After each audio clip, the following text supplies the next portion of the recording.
video, this is video 3 for the weekend of April 1st and 2nd. We're going to wrap this up. We'll go through this pretty quickly. So in the 1960s, various liberal groups began to identify with black struggles against oppressive controls and laws. And so some of the first groups to also protest in the 60s were college kids and university students, younger people. And a lot of this has to stem from Vietnam as well, too, but it starts with colleges and it makes its way to Vietnam as the decade goes on. So in 1962, you have the first meeting of this group called the Students for a Democratic Society, or SDS. So in 62, you have this new group formed called SDS. It's going to form in Port Huron, Michigan, and they create what's called the Port Huron Statement. This group was made by a guy named Tom Hayden. Hayden spelled Hayden. It called for university decisions to be made in a democratic group of students, and they should have a voice. Basically, there was no SGA before this.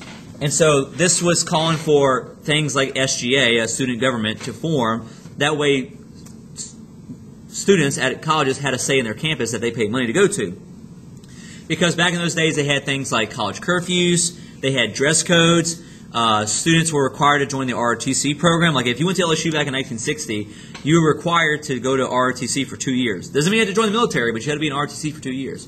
So these are things they wanted to protest against, these types of mandated behaviors. And so Tom Hayden's group, the SDS, drafted this Port Huron Statement saying there should be greater democracy and voice by students at the college itself. So this is the beginnings of what we call the New Left movement. This is what we call the beginnings of the New Left movement. The New Left was like the baby boom, younger generation of protests and liberals.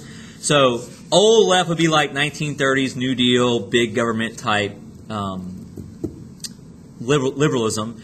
The New Left in the 60s is younger. It's about protest. It's about less government involvement, more social rights and freedoms, but less government involvement, less business involvement. Because a big reaction to all this is going to be with Vietnam. They don't like how much the government's involved in Vietnam and how much influence there are by businesses with the government in Vietnam. So a lot of that is all tied together. So the New Left is smaller government, more social rights, more social protections. At the same time, you're going to have another group form in Berkeley, California in around 63, 64, called the Free Speech Movement. So both SDS and Free Speech Movement form around the same time, both basically trying to achieve the same kind of thing: freedom of speech and less restrictions on less restrictions on students, and more political abilities of students on campus too. So at Berkeley, the Free Speech Movement demanded an end to university restrictions on student political activities. And so things like SDS and free speech movements will spread to other campuses to protest the restrictions and controls that colleges put on these students.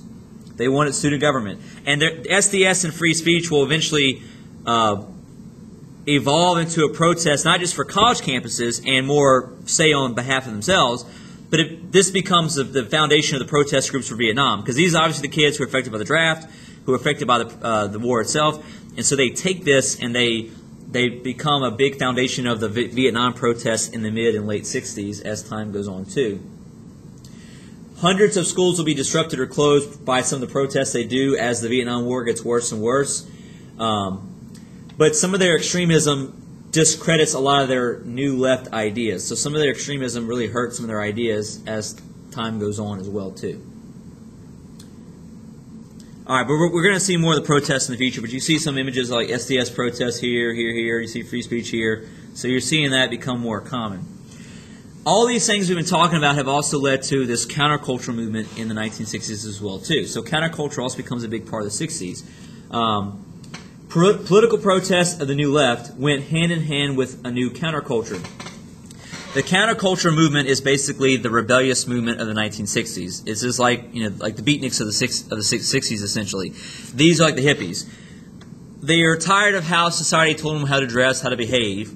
Like guys used to wear these short haircuts. They wore button-up, nice clothing, and then they got tired. They wanted to challenge a lot of these things, and so they were tired of being told about what to do by colleges, by their parents, and so what they decided to do as a result then is protest by wearing their hair longer, by wearing clothes that aren't so clean and nice. So they're sometimes dirty. They wear more multicolored clothes. Sometimes they don't take showers. Sometimes they have more open relationships with people. These are all different things that they promote. Free love and so on, right?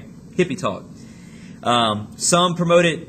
So essentially counterculture becomes this rebellious movement of the 60s. It is the rebellious movement of the 1960s amongst young people. And it's mostly young people who do it. 20s, 30s, teenagers, those types of people.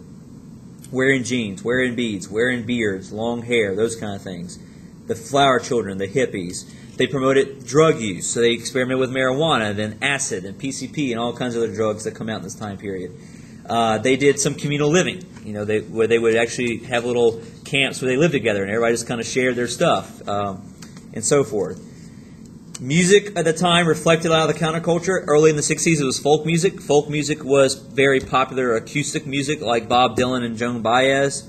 Rock and roll adapted as time went on. In the early 60s, rock and roll sounded like it did in the 50s, but by the mid-60s, when it became more influenced by the Vietnam War and drugs and the different protest movements, you're going to get groups like the Beatles and Rolling Stones and Jim Morrison and Janis Joplin, Jimi Hendrix, all are going to start experimenting with different sounds. You can see some of these guys here. And protesting through their songs and encouraging change in different types of lifestyles through their songs too. So rock and roll also reflects the counterculture movement of this time period as well. And the artists experimenting in drugs the same way. People like Jim Morrison and Janis Joplin and Jimi Hendrix died of drug overdoses as well. This all reached its zenith at the Woodstock concert in 1969. So in New York, you have the Woodstock concert. You see pictures of Woodstock here and here. It was supposed to be this kind of a normal outside concert, but thousands of hippies descended upon it and overran the parade grounds.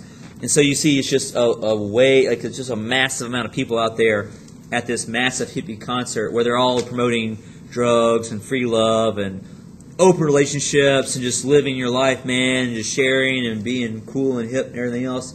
So that was what Woodstock was all about. The excesses, though, and the economic uncertainties of the 70s led to their demise. Because even though they had good messages, like counterculture had a good message, like less government involvement, more freedom with genders, more freedom with races, and less restrictions. They had good messages, but all that got drowned out by their excessive use of drugs, their use of open relationships, and they just seemed to never be that coordinated, especially. So a lot of older people did not care for them. They believed in a democratic society and wanted to end unresponsive authority, poverty, and racism and war, but their messages got tarnished because of their own self-destructive behavior. So by the mid-70s, a lot of this dies out, and especially by the end 70s, when you're going to start seeing more STDs passed around and things like HIV and AIDS come out, there's going to be a big conservative backlash against this kind of behavior. It's going to basically denounce this whole movement as a result. But you can see a lot of this imagery here as a result of the counterculture. There's also I don't have this on the screen. There's the next one. Yeah, okay. There's also a sexual revolution that takes place in the 60s. Most people felt like you should wait to get married before you have sex, and there's, homosexuality is wrong, there shouldn't be a lot of homosexuals, and so on. These are all things that are very popular in the 40s and 50s. Well, there's a very famous report published by a man named Alfred Kinsey in the late 40s that surveys people, and they find out, lo and behold, people are having premarital sex, marital infidelity, and people are a lot more homosexual than was more commonly thought of. But nobody wants to say anything because of fear of being prosecuted or persecuted for it. So in the 1960s, you get two important developments. You have, first of all, you have better treatments for STDs, like better shots to treat STDs. So if you have a lot more sex, you can get treatments to treat those diseases. That's one thing that changes. But then you also get the pill. The birth control pill comes out in the late 50s. At first, it was very limited to who could get it. You could only get it if you had like severe menstrual problems or like bad period problems. But then all of a sudden, a lot of women had bad period problems, and so eventually by the mid-60s, and after cases like we saw before, it's going to the Connecticut one, you're going to see it where it gets overturned. And so by the mid-60s, you're going to see the pill become sold to everybody. And so because of the pill, and because of counterculture, because of how people feel about themselves and about life and so on, they feel like they can do these things, and be more open and free. And so they have much more open relationships, more open sex before marriage, and so on as a result. So the pill and STD medicine made a huge change here because it rose temptation with casual sex and with multiple partners. Ads got more sexualized in the 60s. Pop music got more sexualized. Movies, TV. The revolution did weaken restrictions on premarital sex, contraception, abortion, and homosexuality. In the 80s, a reaction occurred against loose morals with more illegitimate births, increase in rape and abuse, and outbreak of AIDS virus. So there's a big backlash against this open sex revolution by the late 70s or late 80s because of the issues of births and the issues, or illegitimate births, and the issues of rape and abuse, and the issues of AIDS breaking out, and so on. So we'll stop there for the weekend, and we'll pick up with the women's rights movement on Monday the 3rd.